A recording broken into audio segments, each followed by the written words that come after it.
So this is chemistry, period 4, and this is September 11th, 2014. So this is an expression, and I ran across this a number of years ago, differentiating science from other ways of understanding the world. We talked about the tea kettle yesterday. You walk into the kitchen, the tea kettle's whistling its full head off. You've got two ways to explain it. One relates to water molecules and vibration and molecular distance and molecules passing through an opening and vibrating. That's science.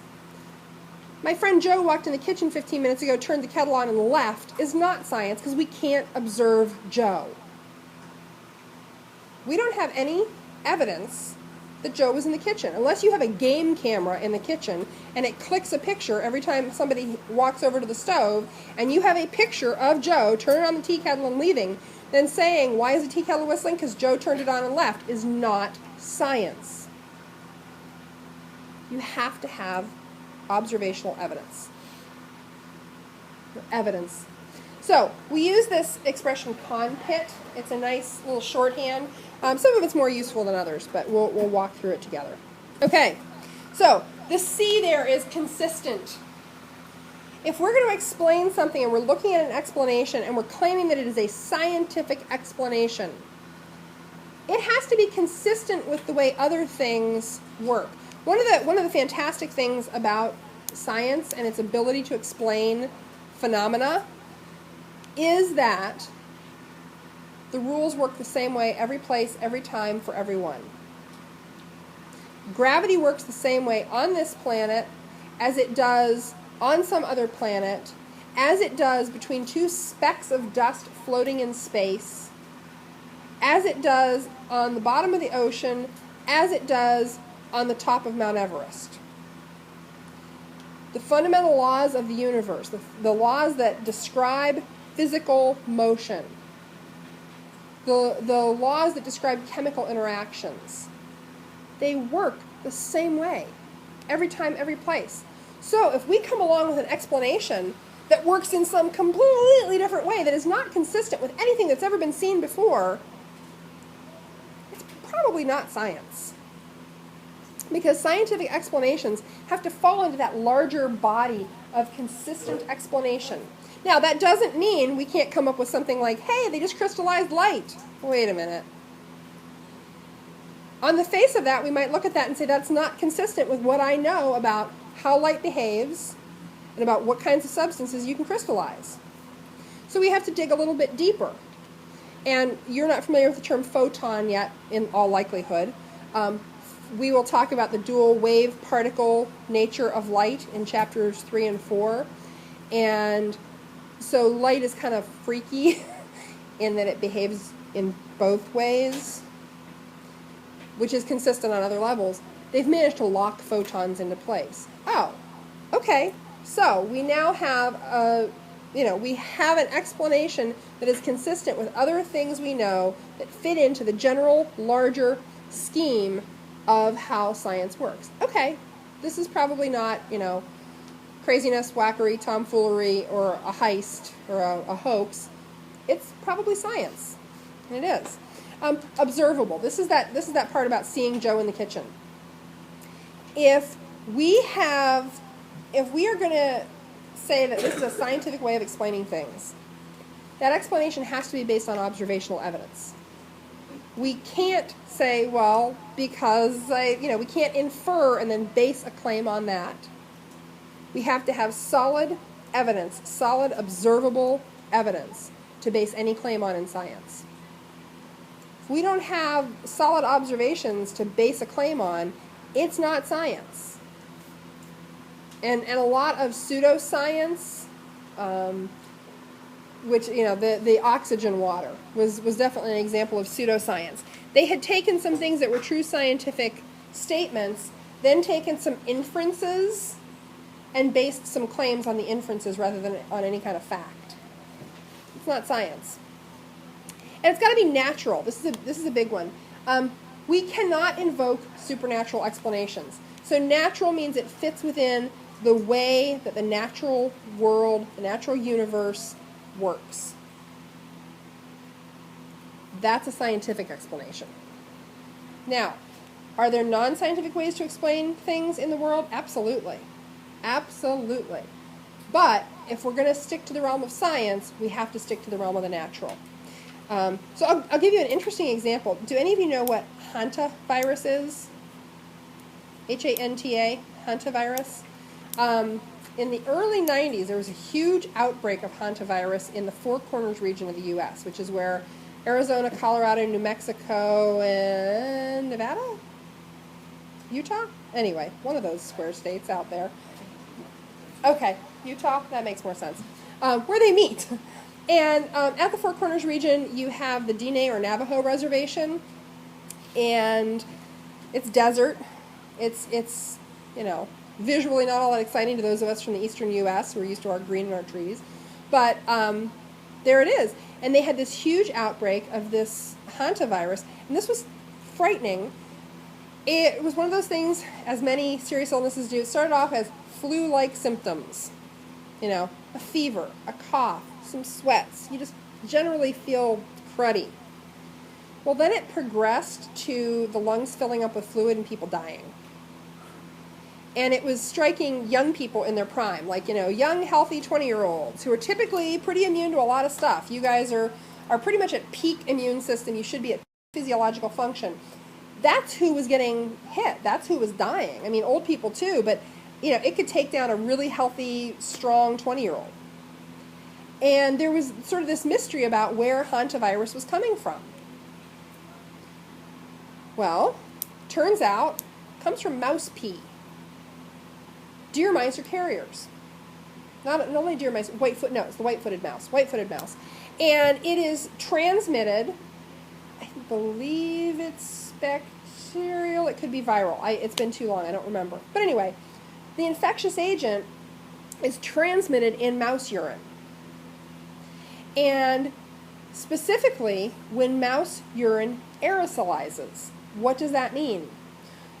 When mice pee all over something and the urine dries up and then you go in and you sweep with a broom, the little particles that are on the surface end up in the air. You breathe them in and you can contract hantavirus. And I mean, there were people who survived. It wasn't like 100% mortality. But this was the vector, and they went through a scientific process to identify, what did all the people have in common who who had contracted it and where had they been, and there's a very rigorous process. They've done some of this with Ebola right now, because Ebola is another transmissible disease that's wreaking havoc on humans in some parts of the world. So, I mean, there's a good process for figuring this out. Great. We have a natural explanation. What was fascinating to a lot of people, to a lot of scientists? We talk about the natural explanation and the supernatural explanation. The natural explanation is that this infectious agent is carried in white-footed mouse urine.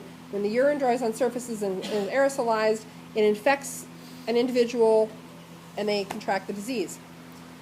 There were Diné or Navajo elders who said, well, this is because people have not followed the traditional way. Huh? Basically, they're saying, you haven't done your religious duty. You haven't done what's expected of you, and that's why people are getting sick.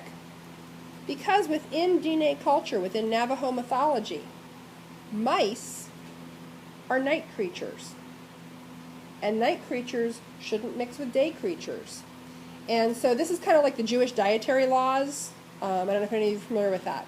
So people who maintain Orthodox Jewish diets don't eat pork, don't eat shellfish. There are all kinds of rules. These are dietary laws. Within Navajo culture, there were all these rules about mixing with night creatures. And mice were in this category. To the point where if you had a box, a chest with blankets in it, and mice got in there and nested, you were supposed to burn them. You were to burn those blankets. They're to be destroyed because they are contaminated. So what's interesting is, 50,000 years? 10,000 years maybe, of humans living in an area where this disease agent is present. They've come up with an explanation for this disease that periodically crops up. They have come up with a means to prevent this disease. Is their explanation scientific? No, absolutely not. Their explanation is some sort of mythological category of night creatures and day creatures and never the twain shall meet. But are they getting at some fundamental truth? Yeah, they are. So it's fascinating. It's not a scientific explanation. It is absolutely a supernatural explanation for events. Can those two explanations coexist? Yeah, they can, just like the tea kettle. But in science, we have to stick with the natural. Okay, so the other three parts of CONPIT are predictability, testability, and the fact that science is tentative. So science allows us to make predictions. This is the big strength of science. We look for patterns. The very first day in here, I had you guys all do a pattern recognition exercise. That's all science is. Well, it's not all science is, but it's a lot of what science is. Making good observations and seeing patterns in those observations. Because from those patterns, you can make inferences. When you use those inquiry cubes, you were all making an inference about what was on the hidden side. From the observations you had made, from the data you had collected with your senses, you could make an inference. Science allows us to make predictions. So, crystallizing light. It was in the 1920s, 30s. I always have to refresh my timeline on this. You'll know this soon. That it was first proposed that light could behave as both a particle and a wave. So what we have then is somebody says, based on these observations, I think this is how it works. Somebody else says, well, if this is how it works, then you should be able to do this. Well, if light behaves as a particle, anything that's made up of particles, we can essentially freeze. Well, if we can freeze anything made of particles and light actually behaves like a particle, we should be able to freeze light. And that's the predictive part. Well, now somebody's done it at least once. We'll see if they can repeat the feat. That's predictability. And that's one of the big strengths of science. Testability. So we have all these observations. From them, we attempt to explain. We make working explanations. I hate the definition that you've probably learned for hypothesis. So we make explanations we take observations, we make inferences, and use them to explain how something works. We can test that. And that's the same thing. If this is true, then we should be able to do this. If this is true, when I do this, this is what should happen. So you're making a prediction, you're testing the prediction by doing that very thing, by trying to crystallize light, by saying, okay, then if we test mouse pee, we should find this infectious agent.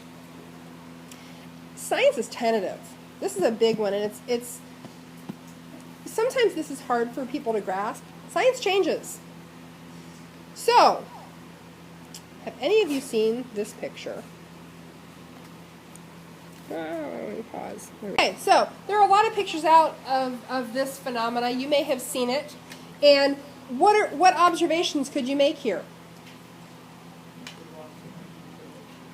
Okay, let's be careful with what we're observing and what we're inferring. There are rocks on the ground.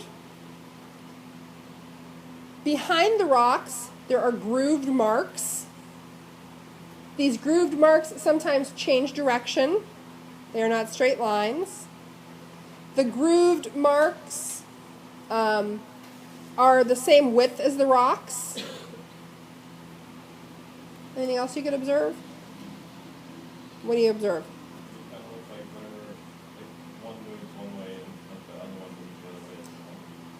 Okay, in some instances, the grooved marks are parallel to one another. Because they do, yeah, those two do appear to be parallel. Oh, that's a good observation. Now, they're not all. So based on, if this was your entire data set, you could say, hey, the grooved marks are parallel. If you look at all of the rocks, you might well find that lots of them aren't. But that's a good observation from this set of data. Okay, so these are the moving rocks of Death Valley. They've been a mystery for hundreds of years, probably thousands of years, as long as there have been people there or traveling through that area. As long as European descendants have been in this area. I mean, these were described by, early European travelers through that area, probably 1700s. Mystery. What do? Lots of observational evidence. Several different hypotheses. Wind was a hypothesis. There's a problem with that, of course. The force, you can do some quick calculations about the force required to move a rock of that size and how much wind that would take, and we're talking, hurricane times 5. Okay. So there have been lots of explanations. There was a leading hypothesis until recently. The leading hypothesis was, I'd have to look it up again, because I heard an interview with a woman who had written her doctoral thesis as a champion of this leading hypothesis. It was what most people believed. I think it was actually heavy rain events, because they get infrequent heavy rains in the desert. It rains less than 10 inches a year, but all of that typically comes almost at once. So there was a hypothesis related to air movement and heavy rains and clay soils and all this. And she had written her doctoral thesis on it, had a lot of data. She was totally dead wrong. Somebody set up basically a game camera, a lot of them, around these rocks. And a few months ago, they caught them moving. One of the fringe hypotheses was what they call the interstitial ice hypothesis. So it's a very dry region. However, you do get what condensation there is will condense at night on the soil surface. That soil is baked so dry that it can't always even absorb it. And so you get these thin, almost microscopically thin layers of ice on the soil surface. As those sheets of ice begin to melt, the ice moves, and that pushes the rocks. And they caught it happening. They had cameras and sensors and thermometers and everything. So the best hypothesis turns out to have been wrong. We have a better hypothesis now, and they've got some pretty strong observational evidence. Science changes all the time. What we talk about in science is the best we know now. And you're going to have a really good example of that as we talk about history of the atom, history of atomic understanding, because it changes. What we thought we knew 200 or 300 years ago is considered to be, completely outdated and laughable in a lot of cases. Quite laughable.